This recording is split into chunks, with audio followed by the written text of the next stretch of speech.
আজ আমরা বেহালা high school থেকে নবম শ্রেণীর প্রশ্নবিচিত্রার সমাধানগুলো দেখে নেব। প্রথম প্রশ্ন, প্রদত্ত কোনটির মাধ্যমে সব থেকে বেশি বাষ্পমোচন হয়? উত্তরটি হচ্ছে পত্ররন্ধ্র। সালোক সংশ্লেষের ফলে উৎপন্ন উপজাত অক্সিজেনের উৎস কি? উত্তরটি হলো H2O অর্থাৎ জল।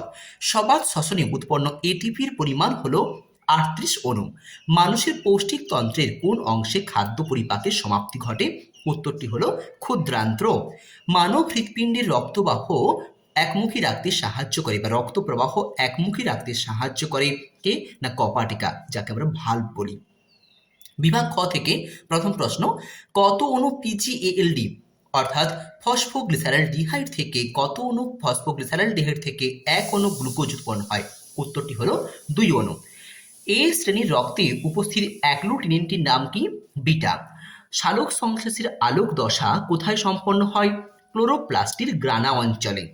কাণ্ডে উপস্থিত ড্যাশের মাধ্যমে বাষ্পমোচন ঘটে? লেন্টিসেল। ড্যাশ রক্ততঞ্চনে সাহায্য করে? অনুচক্রিকা রক্ততঞ্চনে সাহায্য করে। কোন ড্যাশ পুষ্টি পদ্ধতিতে খাদ্য গ্রহণ করে? পরজীবী পুষ্টি পদ্ধতিতে খাদ্য গ্রহণ করে। এরপর সত্য মিথ্যা নির্বাচন করো। প্রথম প্রশ্ন, কুইনাইন সিংকোনা গাছের ছাল থেকে পাওয়া যায়। কথাটি ঠিক। মানব হৃৎপিণ্ডে একটি অলিন্দ এবং একটি নিলয় আছে। কথাটি ভুল। কথা ঠিক হলো মানব হৃৎপিণ্ডে 4টি প্রকোষ্ঠ, 2টি অলিন্দ এবং 2টি নিলয়। ও রক্তের গ্রুপকে সার্বিক দাতা বলা হয়। কথাটি ঠিক। স্তম্ভ মেলানো। বুকগিল।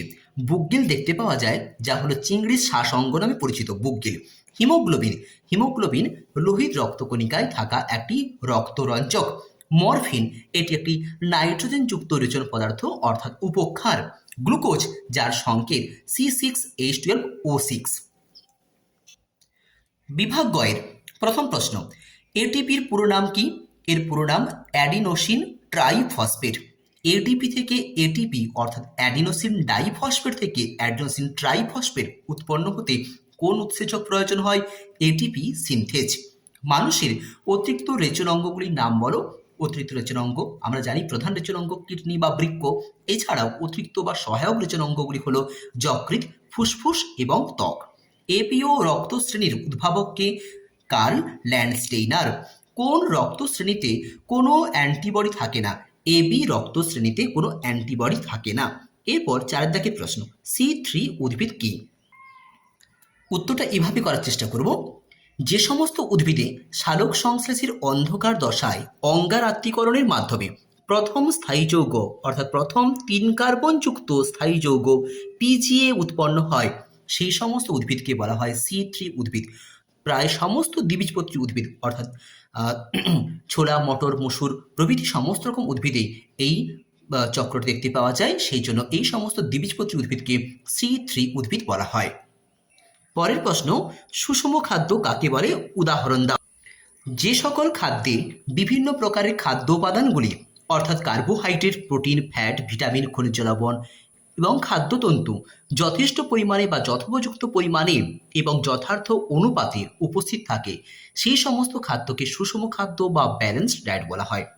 আমরা জানি বর্তমানে কোনো খাদ্যই সেরকমভাবে সুষম খাদ্য নয়, তবুও শিশুদের ক্ষেত্রে মাতৃস্তনদুগ্ধ হলো একটি সুষম খাদ্য। এই উত্তরটি তোমরা কিন্তু লিখবে। পরের প্রশ্ন, ফটোলাইসিস বলতে কি বোঝো? সালোক সংশ্লেষের আলোক দশায় সূর্যালোকের উপস্থিতিতে সক্রিয় ক্লোরোফিল জলকে বিশ্লিষ্ট করে অর্থাৎ ভেঙে হাইড্রোজেন আয়ন এবং হাইড্রোক্সিল আয়ন উৎপন্ন করে। আলোর উপস্থিতিতে জলের এই রূপ ভেঙে যাওয়াকেই বলা হয় ফটোলাইসিস। অবশ্যই বিক্রিয়াটি তোমরা দেবে 2H2O, উপরে সূর্যালোক, নিচে ক্লোরোফিল, 2H++ 2OH-। পরের প্রশ্ন, অবনমন বা উইল্টিং কি? গ্রীষ্মকালে মাটিতে জলের অভাব ঘটলেও আলো এবং উষ্ণতার প্রভাবে পত্ররন্ধ্র বেশি খোলা থাকে। অতিরিক্ত বাষ্পমোচনে উদ্ভিদ কলায় জলের ঘাটতি দেখা যায়। এর ফলে পাতা, নরম শাখা প্রশাখা নুয়ে পড়ে। এই ঘটনাটিকে অবনমন বা উইল্টিং বলা হয়। দীর্ঘস্থায়ী অবনমন ঘটলে উদ্ভিদের মৃত্যু পর্যন্ত হতে পারে। এখন বিভাগ ঘ থেকে প্রথম প্রশ্ন দেখে নেব, অবাত শ্বসন এবং সবাত শ্বসনের মধ্যে পার্থক্য লেখো। সবাত শ্বসন, অবাত শ্বসন বিষয় সহ এখানে পার্থক্য দেওয়া রয়েছে। তোমরা তোমাদের পছন্দ মতো কয়েকটা পার্থক্য এখান থেকে করে নেবে। অবশ্যই এখানে যে সংঘটন স্থান, কি পরিমাণ শক্তি উৎপন্ন হয়, কি প্রয়োজন হয়, কি উৎপন্ন হয়, এই কথাগুলো কিন্তু লেখার চেষ্টা করবে। পরের প্রশ্ন, বাষ্পমোচন টান কি? উদ্ভিদের পাতায় বাষ্পমোচন হলে পাতার মধ্যে জলের মাত্রা কমে যায়, ফলে পাতার মেসোফিল কলায় ব্যাপনে চাপের ঘাটতি হয়, যা জাইলেম বাহিকার মধ্যে একটি বিশেষ শোষণ চাপের সৃষ্টি করে।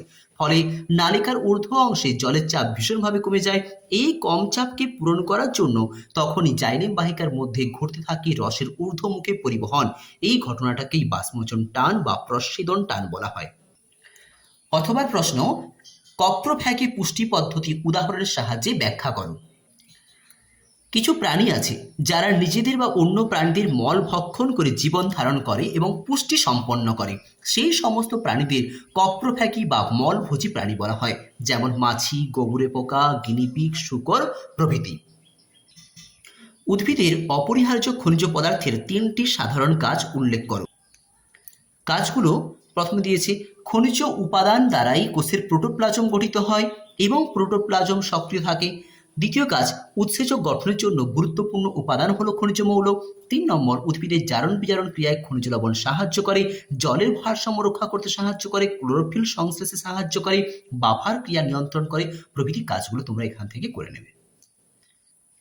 পরিবেশে অক্সিজেন কার্বন ডাই অক্সাইডের ভারসাম্য কিভাবে বজায় থাকে? উদ্ভিদের সালোক সংশ্লেষ ক্রিয়ায় বাতাসের অক্সিজেনের বৃদ্ধি এবং কার্বন ডাই অক্সাইডের মাত্রা হ্রাস পায়। উদ্ভিদ এবং প্রাণীর শ্বসন ক্রিয়ার ফলে আবার বাতাসে কার্বন ডাই অক্সাইডের মাত্রা বৃদ্ধি পায়। অর্থাৎ শ্বসন ক্রিয়া বাতাসে কার্বন ডাই অক্সাইডের বৃদ্ধি ঘটায়, একই সঙ্গে অক্সিজেন হ্রাস করে।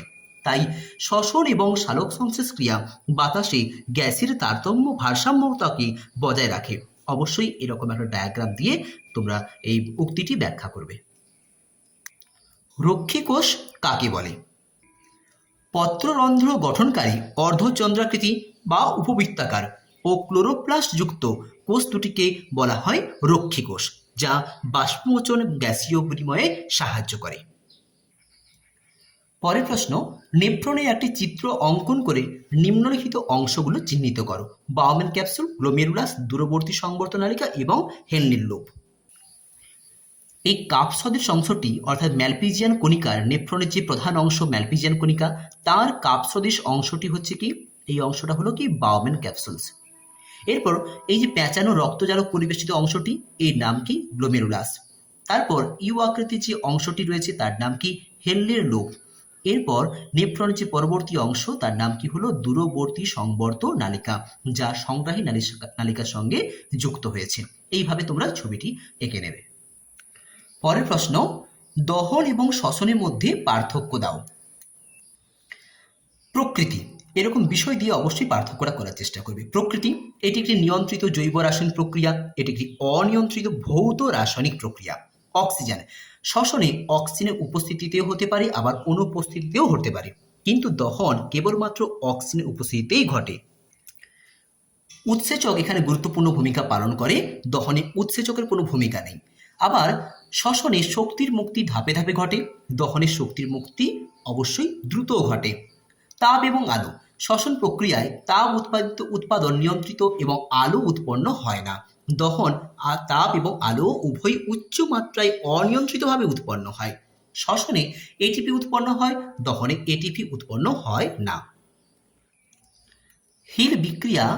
হিল বিকারক কি না, হিল বিক্রিয়ায় বিজ্ঞানী রবিন হিল যে সমস্ত পদার্থগুলিকে ইলেকট্রন গ্রাহক রূপে ব্যবহার করেছিলেন সেইগুলিকে হিল বিকারক বলা হয়, যেমন ফেরিক অক্সালেট, ফেরিক সায়ানাইড প্রভৃতি। উদ্ভিদদেহে প্রাকৃতিক হিল বিকারকটির নাম হলো এনডিপি+। পরের প্রশ্ন, শ্বাসতন্ত্রের ওপর ধূমপান কিরূপ ক্ষতিকারক প্রভাব ফেলে? শ্বাসতন্ত্রের উপর ধূমপান কিভাবে ক্ষতিকর প্রভাব ফেলে?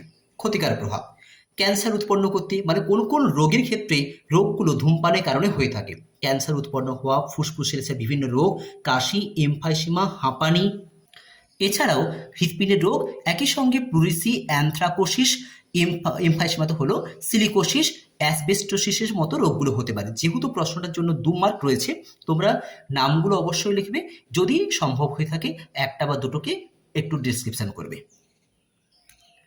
পরের প্রশ্ন, জীবদেহে রেচনের গুরুত্ব লেখো। যেহেতু প্রশ্নটির জন্য 3 মার্ক রয়েছে, তাই তোমরা যে কোনো 3টি থেকে 4টি পয়েন্টকে লিখে অবশ্যই ডেসক্রিপশন করবে। যেমন প্রথম পয়েন্ট রয়েছে দেহকে সুস্থ স্বাভাবিক রাখতে রেচন সাহায্য করে কিভাবে, জলসাম্য বজায় রাখতে সাহায্য করে এবং প্রোটোপ্লাজমীয় বস্তুর ভারসাম্য রক্ষা করা, একই সঙ্গে প্রাকৃতিক সম্পদের আবর্তন, অর্থনৈতিক গুরুত্বতেও যে রেচন সাহায্য করে। এই সমস্ত পয়েন্টগুলোর মধ্যে যে কোনো 3টা পয়েন্টকে লিখে একটু ডেসক্রিপশন অবশ্যই করবে। যদি ভিডিওটি ভালো লেগে থাকে, যদি তোমাদের কোথাও একটু উপকারে আসে, তাহলে অবশ্যই চ্যানেলটিকে সাবস্ক্রাইব করবে এবং বন্ধুদের মধ্যে শেয়ার করবে। সবাই খুব ভালো থেকো। এতক্ষণ ভিডিওটিকে দেখার জন্য মনোযোগ দিয়ে সবাইকে ধন্যবাদ।